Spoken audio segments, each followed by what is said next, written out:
जोहार, मैं नंदू मोदक। आप देख रहे थे झारखंडी ब्लॉग्स। इस वक्त हम पहुंचे हुए जेल कैंप के महासचिव सलाउद्दीन जी के यहाँ और इनके साथ साथ मौजूद है जिला के महामंत्री सुभाष जी। इन दोनों से मिलकर हम जानते हैं सीजीएल के मामले में जो इनके वरीय उपाध्यक्ष केंद्र के देवेंद्र नाथ महतो के साथ जो बर्बरतापूर्ण सलूक किया गया है झारखंड पुलिस के माध्यम से, तो इनसे मिलकर कुछ बातें करते। दादा, क्या कहना चाहते हैं?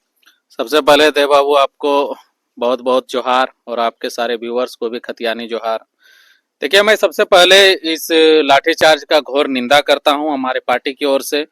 और सबसे पहले अभी आप देखिए कि जब इस आंदोलन के पूर्व में जब सत्र चल रहा था उस समय भी अगर सीजीएल का मुद्दा को किसी ने सबसे ज्यादा मुखर होके अगर सदन के अंदर रखा तो हमारे केंद्रीय अध्यक्ष टाइगर जयराम महतो ने भी मुखर होके इन मुद्दों को सदन के अंदर रखा।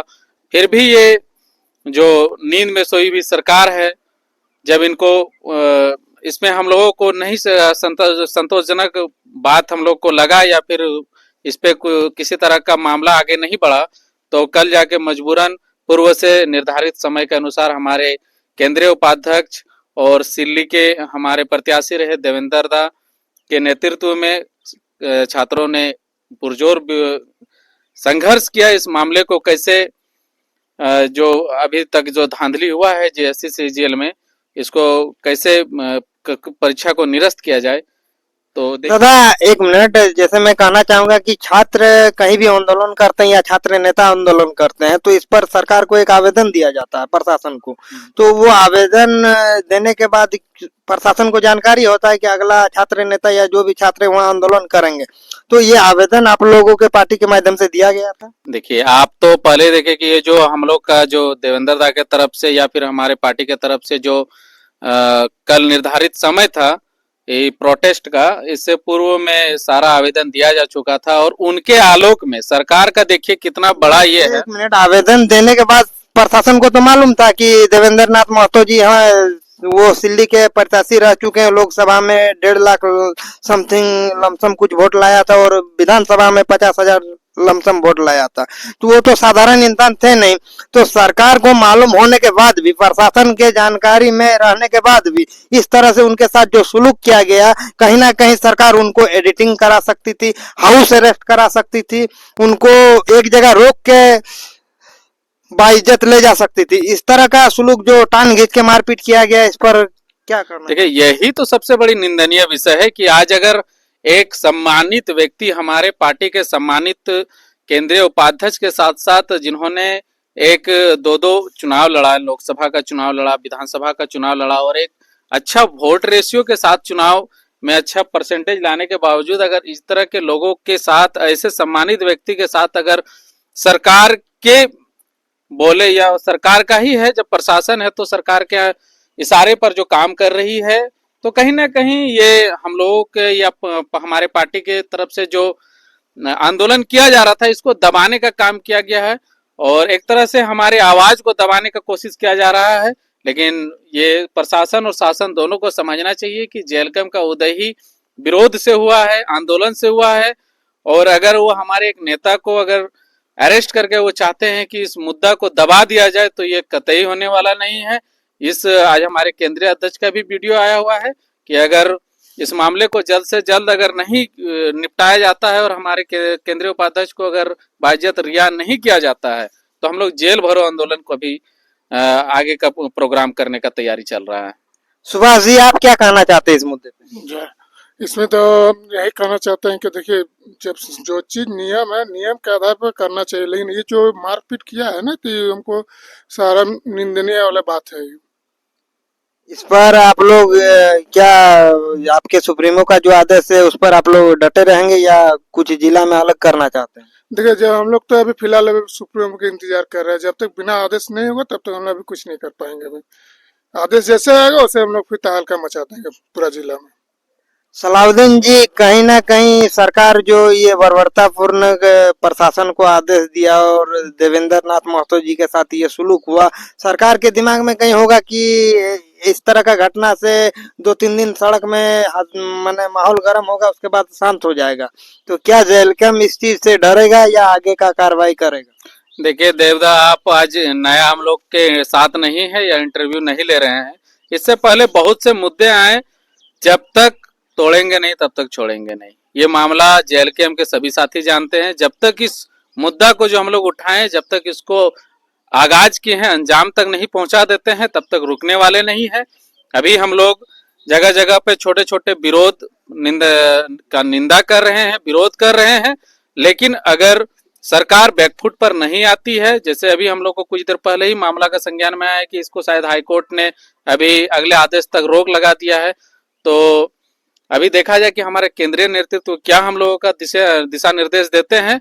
और अगर इस मामले को जल्द से जल्द संज्ञान में सरकार नहीं लेती है तो चरमबंद आंदोलन होगा, जेल भरो आंदोलन होगा, और हर एक मामला को जेएलकेएम जब तक अंजाम तक नहीं पहुंचाएंगे हम लोग छोड़ने वाले नहीं है। बिहार के खान सर का कुछ वीडियो में 1-2 दिन पहले देख रहा था, उनका वीडियो में कहा जा रहा था कि मैंने कोई भी मुद्दा में पेपर लीक नहीं होना चाहिए।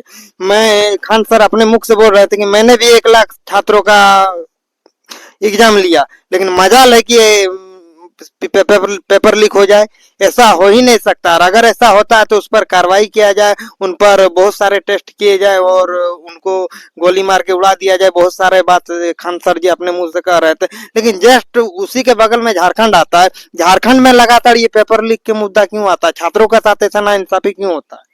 देखिए, कहीं ना कहीं इसमें सरकार दोषी तो है। अगर सरकार अपने आप को अगर दोष में नहीं रहते तो उनको इस मामले को जांच करवाने में क्या जा रहा था? जांच करवा के हमारे केंद्रीय अध्यक्ष ने भी सदन के अंदर में बोला कि जांच को आज किया।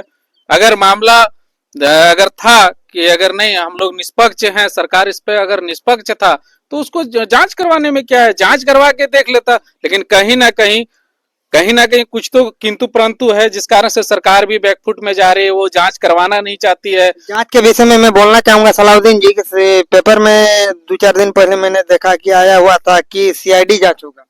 देखिए, वो तो सिर्फ कर दिया, लेकिन अभी धरातल में कहाँ है? छात्रों के अंदर आक्रोश है, छात्रों का सपना टूट रहा है। छात्र तो सड़क में रहेंगे। एक तरफ आप सीबीआई को जांच का आदेश देते हैं, दूसरी तरफ डॉक्यूमेंट्स वेरिफिकेशन के लिए आप बुलवाते हैं, तो कहीं ना कहीं आप मामला को कहीं ना कहीं इसको दबाने का काम कर रहे हैं। अगर आप सीबीआई का जांच कर दो तो जब तक अगला आदेश नहीं आता, सीबीआई का जांच रिपोर्ट नहीं सौंपते, तब तक आप डॉक्यूमेंट्स वेरिफिकेशन नहीं करवाते, तो कहीं ना कहीं ये तो एक मामला को दबाने वाला बात हो गया। सीबीआई जांच नहीं सलाउद्दीन जी, सीआईडी जांच। सीबीआई एक सॉरी, अगर वो सीआईडी जांच ही करवा रहे हैं, हम मेरे कहने का मतलब अब किसी भी एजेंसी से करवा रहे हैं, उसका जब तक आप रिपोर्ट नहीं आ जाता है तब तक आपको कार्रवाई आगे नहीं बढ़ाना चाहिए था।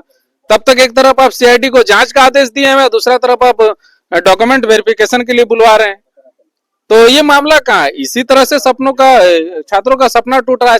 छात्र हताश है कि ये दो तरफा काम कैसे हो रहा है। तो ये नाइंसाफी जो हो रही है, इस पर आप लोग आगे का कार्रवाई क्या करना चाहते हैं? आपको तो बोल ही दिए कि अगर हमारे सिर्फ केंद्रीय नेतृत्व का निर्देश का हम लोग इंतजार कर रहे हैं, और जैसे हमारे केंद्रीय अध्यक्ष का ये है कि अगर इसमें अभी तक संज्ञान सही से नहीं लिया गया तो हो सकता है हम लोग जेल भरो आंदोलन की तरफ भी बढ़ेंगे आगे। नहीं, कुछ सूत्रों के हवाले से खबर मिला है कि जेएलकेएम का कहीं ना कहीं पुतला दहन का कार्यक्रम भी होने वाला है, तो ये सही है कि अफवाह? वो तो छोटे छोटे हमारे हर क्षेत्र में हो ही रहा है। कल भी हमारे रणधीर वर्मा चौक में हमारे छात्र संगठन के द्वारा और हमारे कुछ केंद्रीय सदस्य के द्वारा भी हुआ है पुतला दहन। मुख्यमंत्री का आज भी कहीं कहीं पे प्रोग्राम रखा गया है।